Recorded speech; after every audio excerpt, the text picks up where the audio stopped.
Welcome to another episode of You Know Ball, baby! Brought to you by the Run the Play Network. Today we're going to be going through every series so far, predicting the future, talking about what happened during these series. So if that interests you, make sure to stick around for another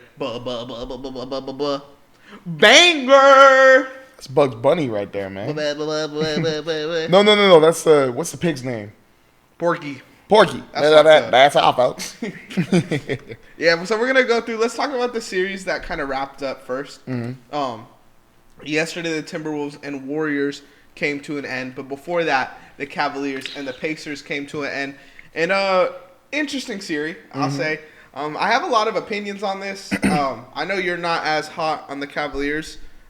So talk to me, Phil. How you feel? So I know initially I said, or my first guess before I wrote down stuff was Cavs in 5. And then I saw the first game and I switched it to Pacers in 5. And then after the 2-0 thing, I instantly kept it at Pacers in 5, only because how you going to come back after losing both times on your own floor? So the Cavs,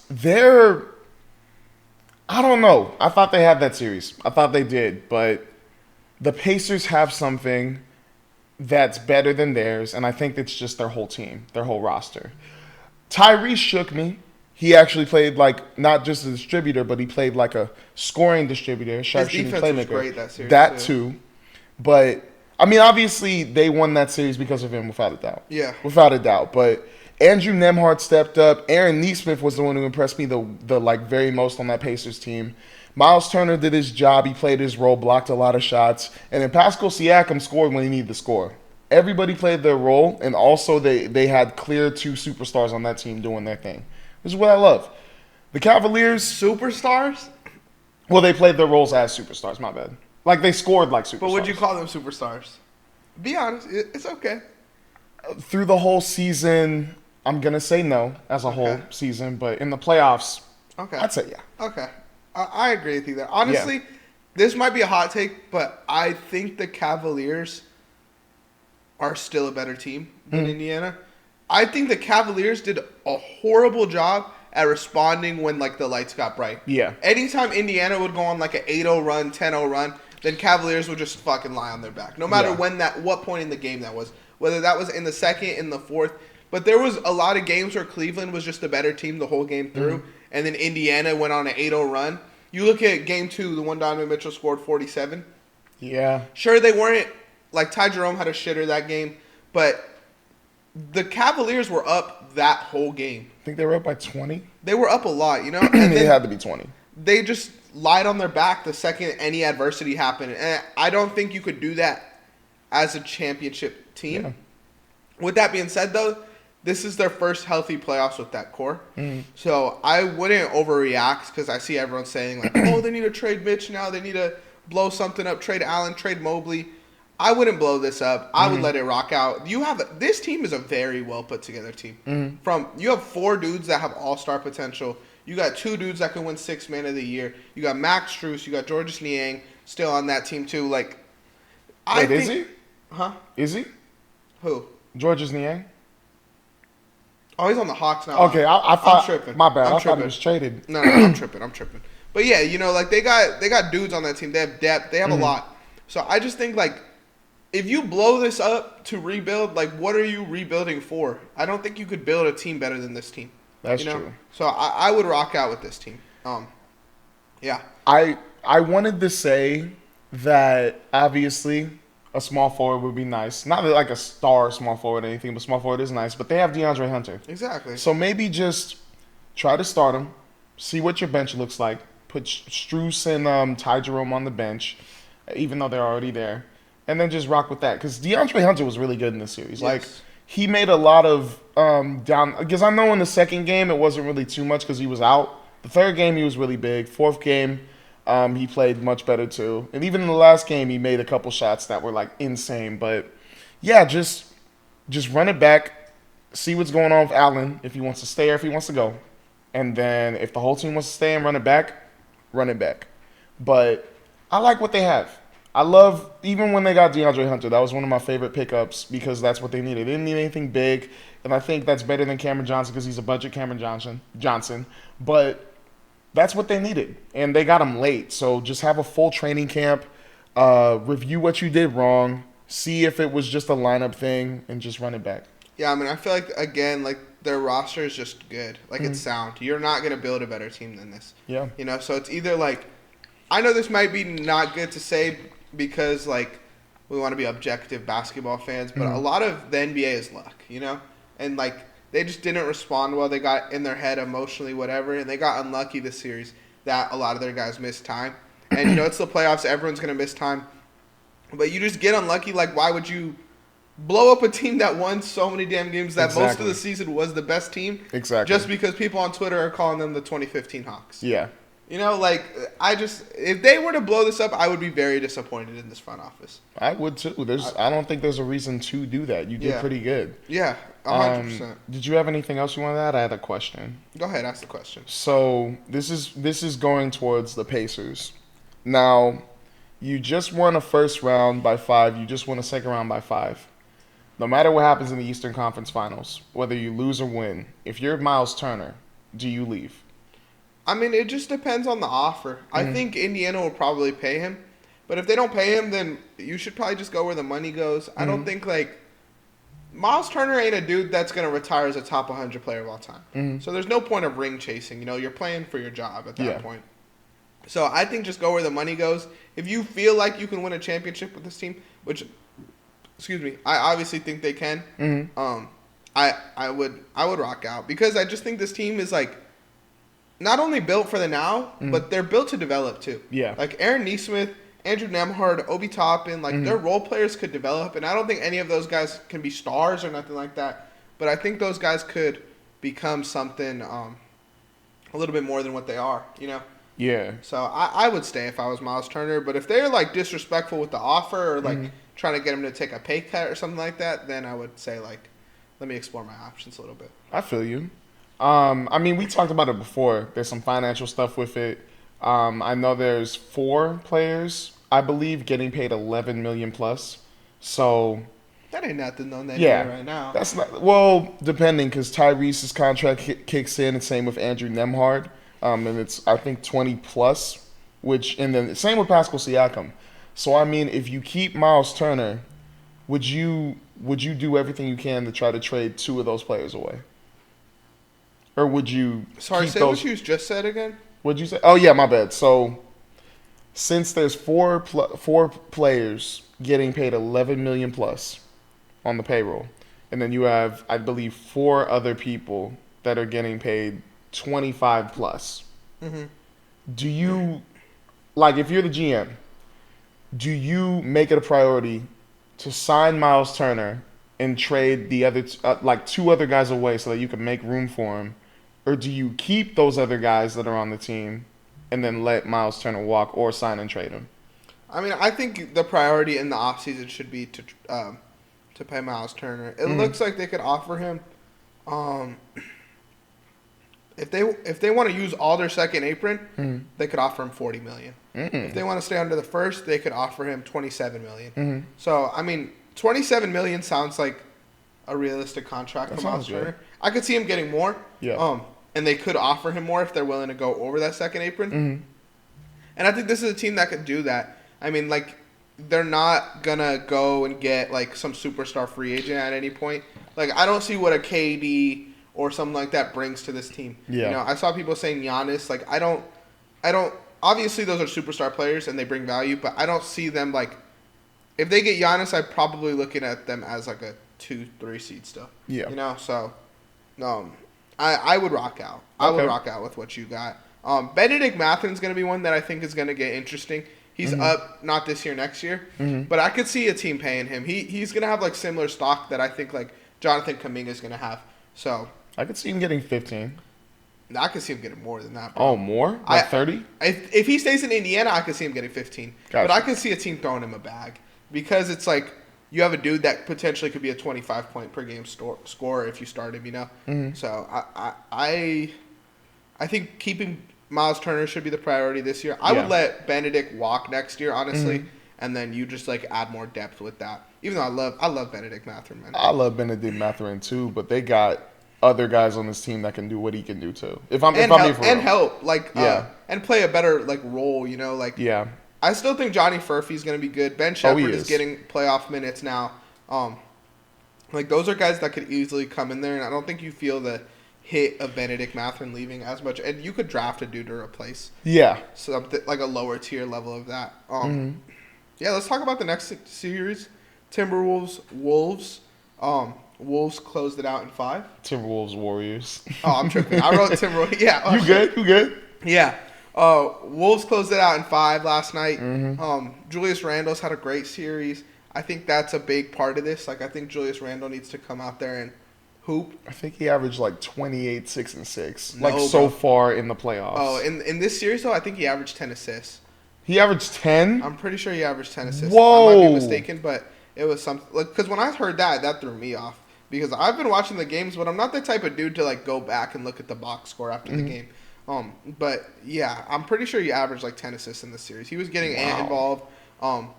Yeah, I think, like, having good playoff Julius Randle makes this team scary. And I think, like, personally, I think they won that Cat trade. It's so hard for me to say, like, anybody won more than the other because Cat's doing his job with the Knicks. And Bro, Cat's been bad. he has, but I still feel like it fits what they're trying to do. Like, I still feel like he provides that space that they need compared to what compared to what Julius Randle was doing. And Julius Randle was that scorer that the Minnesota Timberwolves needed. Like, when Anthony Edwards gets double teamed or whenever he has a tough defender on him, he could just give it to Julius Randle. Julius Randle right now in the playoffs can go in and get a bucket. Randle averaged 25, 7, and 7. Oh, my bad. 25, 7, and 7. My fault. My bad. I thought it was 10. But he had back-to-back 10-plus assist games. I think that's what I was looking at. Gotcha. No, I agree with you. I think, like, they took the right risk. But, man, I've just been loving what Randle does. And I think they needed that secondary scorer. I think Dante DiVincenzo could be a little bit better. Excuse me. You good. But other than that, man, like, I just don't see – I wouldn't have been able to see where Cat fits on this team. You know? Like, Naz Reid does a lot of things very similar to Cat. Obviously, Cat's a lot better of a player, but Naz Reid is like a budget version of that. Julius Randle kind of mixes shit up a little bit, which I like. I think you gotta have an answer for everything that a team throws at you, and I think the Timberwolves are one of those teams that, like, if we're getting out rebounded, we have Rudy. Yeah. If we need to space the floor, we have Nas. Yeah. If we need a bucket, we got Randall, we got Ant. If we need shooters, we got Dante DiVincenzo. Nicola Alexander-Walker. Yeah, Mike Conley. Exactly. If we need a defense, we got Jaden McDaniels, you know? So, like, they have so many options to rotate in their lineup, and they have a great coach that does a great job of doing that. Yeah. Yeah, I mean, it's kind of crazy to think that this team is making back-to-back conference finals. Same with Indiana. Like, it's if we got a Minnesota-Indiana finals, I'd love it. they both deserve it. They both had back-to-back good seasons. Exactly. Yeah, I think this team is built for the playoffs. I think the Thunder match up well against them. Yeah. I don't think the Nuggets do, though. I think the Timberwolves would cook the Nuggets. But I think the Thunder would cook the Timberwolves. I think it's like a yin-yang type of thing. You know? It's going to happen. You guys are going to play the Timberwolves. Yeah. I think so. I'm not boosting anything yet, you know? Do you think that this series is drastically different if Stephen Curry played? I do. I think Minnesota probably still wins, but I don't think it's in 5. I would probably say like it goes to 7. I think Jimmy Butler, like we expected the Jimmy Butler versus Minnesota, like Jimmy Butler's going to go out there and Exactly. Miami Jimmy in the finals, but we just did not get that from him. And maybe he needed Steph out there for that confidence boost. But yeah, I didn't love what I saw from Jimmy this series. I'm not gonna lie, and I think he's the type of player to have a chip on his shoulder and take that into next season. But he's also getting kind of old, bro. How old is Jimmy? Like 36?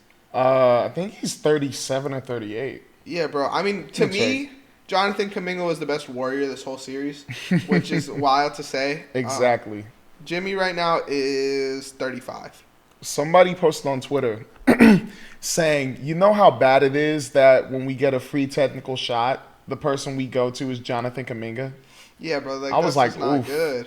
It's just not good. And he just like Jimmy was so bad this series, and I can't overstate that, bro. Let's see the age. Oh, here we go. Oh, Jimmy's 35. Yeah. Okay. So He'll be shout out to 36. Cum Bucket. He's gonna get paid. I saw a report this morning. They're probably gonna sign and trade him. Mm-hmm. I don't know where that leads to. Mm-hmm. Probably on the East. If I were them, I'd send them to the East. Maybe Utah, because Utah didn't get the first overall pick, so they're gonna need a guy that they could believe in. That is true. Now think about this team, right? Mm-hmm. Let's say they trade Laurie, right? Let's say it's sign and trade for Laurie. Now the Warriors have Laurie, right? Yep. And then the Timberwolves could run some. Not Timberwolves. The Jazz can run something like Keontae George, Derek Queen in there. I mean, we're gonna talk about it in the next video. Okay. But I want them to take Derek Queen, and then Jonathan Kuminga also there. Mm-hmm. I think that'd be a scary 3. I was thinking about that too. I can't wait to get into that with you in the next video that we check have, out the next video that you guys should check out. Yeah, but do you have anything else you want to say before I ask this? Else. So, if you were the GM, I'm just asking to like get ready for the offseason. If you were the GM for both of these teams, what is one thing you would either change or add for the next season? I'm gonna word it like this. I think the priority for both of these teams. I think the Timberwolves should like retain the guys. You know, they traded Cat so they could pay. They did pay Naz Reid, correct? I don't think they extended them yet. Okay, but the reason they traded Cat was to pay Naz Reid, Yeah. pay Nikhil, keep DiVincenzo, I think too. So I think that should be the focus for them, just retaining their talent because you made 2 conference finals. I think you got to give this team like some credit, even if you want to say Steph Curry was out, whatever. Yeah. As far as the Warriors go, I think getting the most for Jonathan Kuminga would be the priority for me. Yeah. This team has a very distinct style. Mm. Jonathan Kuminga doesn't really fit that. I like Jimmy Butler to play that Draymond role, kind of more as a playmaker because he's just not able to get buckets, at least in the last series. Mm-hmm. I would love to see like a Laurie on this team. Like I remember you were talking about that earlier in the season. Mm-hmm. I just always felt like Laurie trades were always overpays, Mm-hmm. and that's one thing I would avoid. But as far as like you have Kuminga, like you could probably convince them like, hey, you guys need a tank next year so you could get AJ DeMonsta or what's the other dude? In 2026? Yeah. There's AJ and then I'm fucking blanking on his actually name. I don't know. Wait, the twins or the brothers? No, over at Duke? not the Boozers. The Boozer twins? No, fuck, what's this dude's name? All right, so there's AJ, there's Boozer. Wait, why is Oh, Darren James. Peterson? Darren Peterson. I need to watch more tape on Darren Peterson. My bad. But he's just the number 2 guy. Mhm. There's a lot of 5 stars in this next. Yeah, the 2026 draft is going to be pretty good too. Yeah, I mean we're having back-to-back great classes, but they just need to hit on that star potential. Mhm. So I think you could get rid of Laurie and just make sure you're bad. And Kuminga could go over there and average 24. Yeah. Like that's the type of player he is. So it would be an empty stats 24, but it would be a 24. You could convince yourself in that. We got 2 series left to talk about that are still going on actively. But before we get into them, let's hear a word from our sponsor. Boom! Fantasy. Man, okay, LeBron hit my parlay. Let's get it. Oh shit, he hit it? Yeah, bro. Look at this. I won $200. I tailed your parlay. How the heck did you win $200? I used Boom Fantasy. I used their pick and spin, spun the wheel, got 10 times my money. Bro, you gotta hook me up. If you use code RTP, you could get a risk-free bet up to $100. Let's get back to the video. Yes, sir. Bro, I don't know why I got something like... This shit's fucked me up. It's because we tired, bro. We were running all night last night. Maybe. I was talking too much. Let's talk about my team. All right. Let's talk about the Thunder, man. We've gone way too long without talking about the Thunder. Yes, sir. This might be the best playoff series I've ever watched so far. Like, this shit is just going. It's just back to back to back to back. Adelman's doing a great job with the Nuggets. Dagnall is doing... Bro, Marky D might be the best coach I ever watched, bro. That man... He had some fucking balls to keep Lou Dort in that game 2 days ago, bro. Like, and I have a Lou Dort jersey. My whole brand before doing this was Lil Dort on Twitter. Like, I love Lou Dort. But I had some words for him. I don't blame you. He was playing like shit offensively, and then defensively, like, Lou Dort's going to be Lou Dort, but it wasn't Lou, Yeah. And he kept him in the game, and Lou Dort just silenced. he had a game. Shout out Lou Dort. He Oh needed that my because gosh. he wasn't having a great series. But yeah, I just think he's a streaky shooter, and he's gonna have games like that. But he's back now. Jokic had an amazing game. Excuse me. Jokic had an amazing game. He's just unstoppable, bro. Like, he's the most undeniable talent in NBA history. I think he's the most talented player I've ever watched, ever. Like, like prime Kobe, prime LeBron. Like, I think I'm taking Jokic in his prime over those guys. Just because I think those guys have the longevity and the accolades and all that. But as far as an individual basketball talent, I'm taking Nikola Jokic. Because that man is just... Phil, have you ever seen a player that's like... damn near, he's a perfect scorer, perfect rebounder, perfect play. Bro, that's on my career. Like, sure, his defense isn't amazing, but I don't think it's bad. Like, I think he's a good defender, and he's a perfect offensive player. Like, that is just so, bro. Like, there's dudes who will never be able to shoot as well as Jokic, and there's dudes that will never be able to rebound as well as Jokic and play make as well as Jokic. Like, he just has. His ceiling's crazy, man. That's all I'm trying to say. Like, that's it. I get you. I just, without a doubt, probably going to go down as one of the greatest offensive players in NBA history, probably. Yeah. But I think the thing that just bugs me is the whole, like, defense thing. And I mean, it's not a key thing he needs to have because he's still a successful dude, but, like, I feel like I'm just a sucker for two-way players. Like, but he's good, bro. I think he's a good defender. He's a good rebounder and a good help defender, but when you get those one-on-one situations, like I'm not gonna lie, I think Zubac was going Zubac is ham an on him. elite defender, though. Oh no, I mean on offense, like backing him okay. down and going in scoring. Like I guess I just expected a little bit more of like a try. It looked a little too easy for Zubac, but bro, to score on the inside. Unless you're like Anthony Davis or Rudy, most defenses have like a guard down there to help or something like that, So that would be my argument against that. Like, that's just not one-on-one defense just isn't really real in the NBA anymore. Like, it's very rare you see like a dude get cooked without like it being a team situation. That's true. That and that's fine too. Like, I understand what you're saying, sure, but I don't like. If you put prime LeBron versus prime Jokic, I think Jokic is a better scorer than prime LeBron. I think he's a better rebounder than prime LeBron, and I think he's a better playmaker than prime LeBron. So I mean, I understand he had those two bad games. Yeah. So like you could say I'm overreacting, whatever. But those two bad games to me were a lot of his team not being able to knock down shots, and he just like. You need that, because he's such a good playmaker too. Like, that's going to be part of his game. But I feel you on that. On that one, prime LeBron versus prime Jokic, I got to go with prime LeBron. Like, prime LeBron is disgusting. Like, he is one of the scariest players to go up against in any situation, whether it's a regular season game, a playoff game, or even a NBA Finals game. Like, he is scary. Like, Jokic is scary, too. Jokic ain't that? Come on, bro. That's what I'm trying to say. Like, Jokic is that, too. But I feel like if I had Death Ray to the earth, if I had to choose who I'm going up against and have a chance against, I'm going to choose to go up against Jokic instead of prime LeBron. I'm going to be for real. That man scares me when it comes to it. I mean, I don't blame you, but in the fourth quarter of the last game, I think Jokic was like 11 for 15 or something like that. And the Nuggets as a team, other than Jokic, were 1 for 15. I don't think you could put that loss anywhere near on Jokic. Game one, he dragged them in that game. Yeah. I do want to say, I'll put this out there. Don't ever say Shay's a foul bait or anyone online again. Because that man, Jokic, like, did you see the play with Jalen Williams and his arms out? I believe so. And then what was it? Like, Jokic was failing? Or, no, he jumped on his back or something? That's Hartenstein. My bad. But there's a play, Jalen Williams was like this, right? And Jokic tried to do a swim move, and Jalen Williams didn't move his arms, and then Jokic is running like into his arms, right? Yep.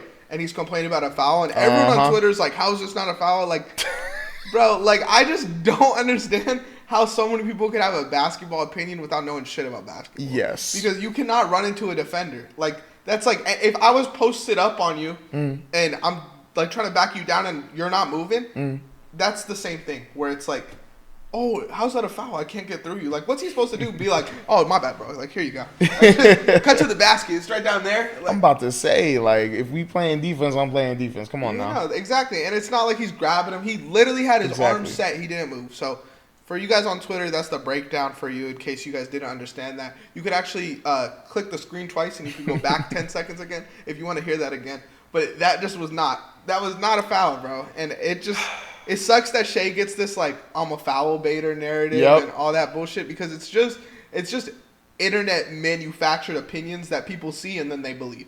And it's just wrong. Like, it's literally wrong. Like, It's that's bad. just not true. Shea is the most talented scorer I've ever watched in a Thunder jersey. And we've had KD, we've had Russ. Like, Paul George. Paul George. Hey, Paul George Thunder was cool till the playoffs was. started. But Shea, bro, I'm telling you guys, like, stop watching with this hater mentality and enjoy what the fuck he is. Yeah. Because he is so damn good. It's so ridiculous how good he is. Like, you know, he'll have 26, 7, and 7, and you look at that and you're like, oh, like 26, 7, like it's good, but it's not like amazing. Like, bro, it is the smoothest, most like he don't even look like he's trying out there against NBA defenders. Shout out Shea, man. I'm glazing now, but fuck you. So then, speaking of both those two great players, now since you've seen the playoffs, and also we haven't even heard who the MVP is, who are you giving it to?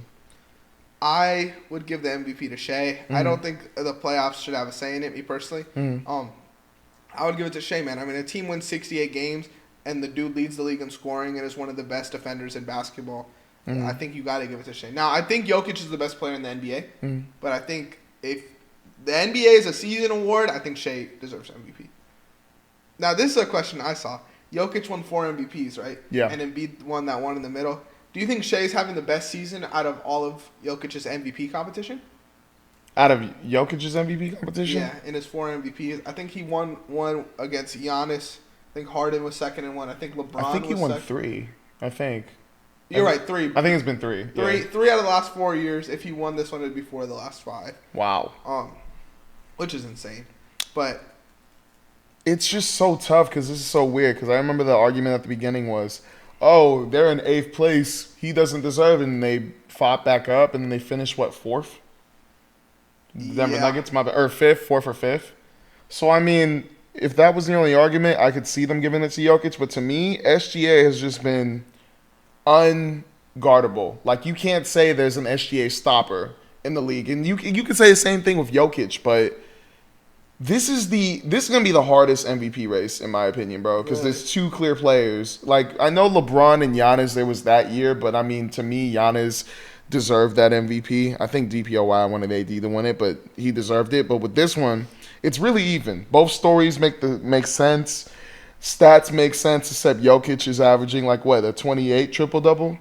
Jokic's stats are better, but Jokic also has a lot more usage. So it's just kind of it's what your preference is. And I could see an argument for Jokic, but I don't think you could give this award to Jokic. I just don't think it makes realistic sense. I'm going to pick SGA. Okay. I'm going to pick SGA. Ball knower. I'm just feeling SGA a little bit more. Like, the way he scores and the way he's carried this team. I mean, yes, he has help, but he's carried. He's averaged 32. Yeah. I just think he deserves it. And for a team that was injured as much as we were the regular season, for us to still win 68 games because Shea's there, it's I wouldn't say he carried or nothing like that, but I do think he carried in the big moments. Yeah. And he dragged us in a lot of those games. Last series to talk about, the Knicks versus the Celtics. Here we go. Producers Knicks, rocking the Knicks hat right now, versus the Celtics. Man, this is an interesting series for sure. There's a lot of rumors about Porzingis going on right now that we don't have to get into. What is that about and stuff? Like, what is the stuff they're trying to say? I don't know. I think y'all should read that online. I'll tell you after we finish recording. My fault. But, yeah, so there's stuff going on with them for sure. I think Luke Cornett had an amazing game last game, obviously, and Porzingis has been bad. Like, I think you start him. I would bench Porzingis at this point, bro. There's obviously something wrong, whatever the illness may be. I don't think Porzingis is playable, and I think the Celtics in the last game looked like still one of the best teams in the NBA without Tatum. Yeah. And I think that's what makes me feel like they could still come out of the series. Now, I wouldn't bet on it, but with that being said, they looked great. You know, they looked really good. If they like came out there and beat them by 1 or 2, or if it was a close game or something like that, then I would be like, okay, like the Knicks are still gonna close it out in the Garden. The Celtics look too good, bro. Jaylen Brown finally had a good game in the playoffs. Derek White obviously is one of like the most underrated players in the NBA. I think to general fans. Yeah, I think if I had to put money on it, I'd bet on the Celtics to beat the Knicks. I hope they don't. I want to say this is a fluke so bad only because they were home and they had the win. Because obviously every game from here on out you gotta win, but I don't know. I think the Knicks do finish it off in their house. I just think there's no possible way, and the way they play, like they know for sure when they head back to MSG, they're going to have the best energy. Obviously the fans are gonna be there. Knicks fans are crazy and I love it, but no matter what, OG Anunoby, Mikal Bridges, and Josh Hart, they got to bring that heart. They got to bring it like, I'm not talking about shooting. I'm talking about they got to just play physical defense. They got to bother the heck out of everyone. I don't care if Jason Tatum isn't out there too. And also, very bad injury. I hope that he's okay. I hope that he's going to be okay in the future of his career. I know I'm a Laker fan, but I'm a fan of Jason Tatum. I hope that he'll be okay. But besides that, I just think that no matter what, Knicks are going to play unbelievably like physical, unbelievably like crazy tomorrow. Yeah. Or today. Does that say? No, tomorrow. Hey, before Tatum got hurt, man, he was having like a legacy game. Oh, and yeah. I think this playoffs he needed that because last year, I seen people say like he led in points, rebounds, assists for that team in the playoffs and stuff like that. But it just felt like he wasn't all there in the playoffs last year, you know? So I think he needed that game, and it sucks the way he went out, man. And yeah, we're praying for him, man. I feel bad for Tatum because he literally is like, I was saying it, bro. I think he's the 4th best player in the NBA. Like I take him over Luka healthy because of just what he provides as a basketball player. I'm completely out on the points, rebounds, assists stuff now. Like I don't think that really matters as much as it should. But Jason Tatum just impacts the game at a very high level, especially when he's on. And yeah, if he doesn't get hurt and he keeps up what he was doing in that game, like we could have a 2-2 series right now, you know? Yeah. So shout out Tatum for sure. But yeah, man, I think what if the Knicks lose the next game? Would you still think Knicks win the series? If the Knicks lose the next game, I think that game takes the heart. Like, if you lose in MSG to the Celtics and then headed back to Boston, I think that takes their heart and that they'll just – the first sign that there's a lead, like, going up again, I think they just give up. Yeah. I think they just give up. Like Cleveland. Oof. My bad. Oh, man. Cleveland. All right, but that's all I had. Did you have anything else? Honestly, man, I just appreciate these playoffs. Yes, these playoffs are amazing. They've been fun. I've been seeing some people who haven't really been watching the NBA this year talk mess a little bit, saying like, oh, they're not, like, it's just the whole physicality thing again. I think this is just... I think they've been physical, too. I mean, you look at those those Jokic plays, bro, in the regular season, there's probably a whistle going one way or the other way.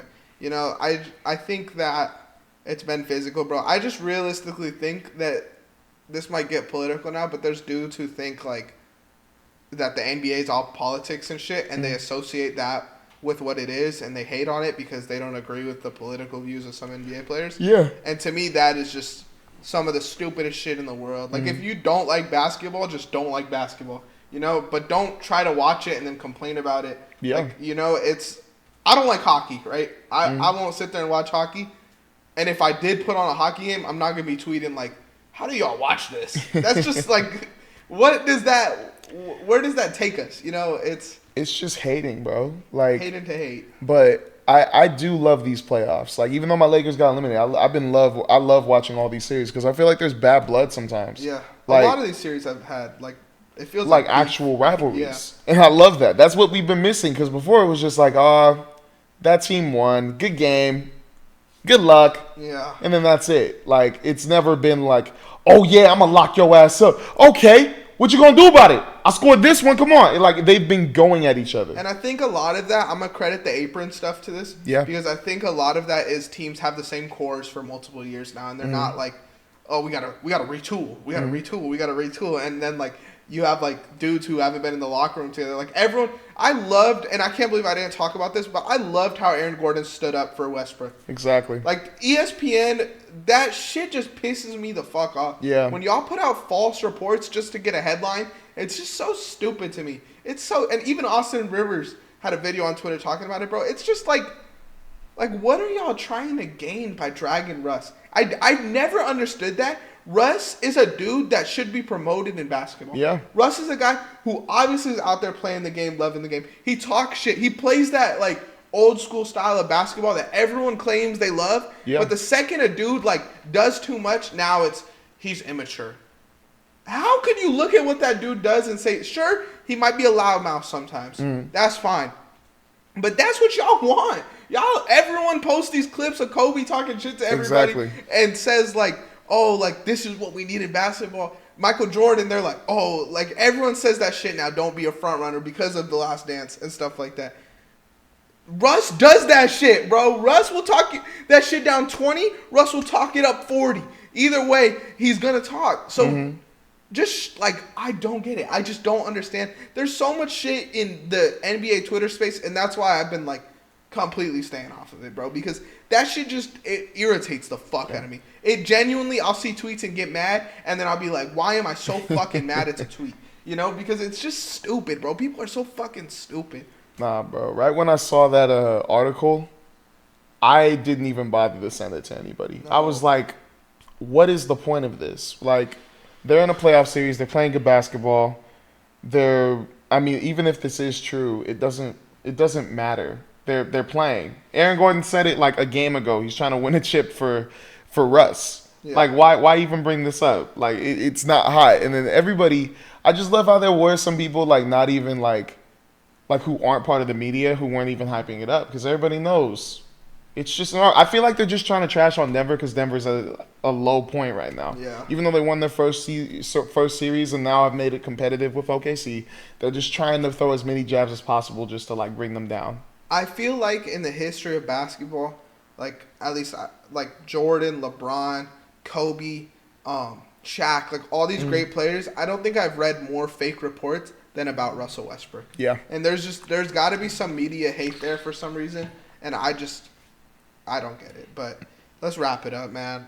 Thank you guys for listening to another episode of You Know Ball. Shout out Boom Fantasy. Make sure you guys join the Discord. The link's going to be in the description down below where we talk about ball. You know, we love this game, man. And if you couldn't get that from this episode, then there's a little button. You tap it 2 times and you go 10 seconds back and you can get ranted about it. But nah, for real. Thank you guys again for listening to another episode of You Know Ball. And Phil, if you want, you can wrap it up. Yes, sir. Make sure to like, subscribe, and follow Run the Play Network on Instagram, TikTok, YouTube, Twitter. Make sure to hit that bell as well. I'm Phil. This Ant-Man straight out the MCU. We out, and let's bounce. Bounce, baby. Boom. Boom.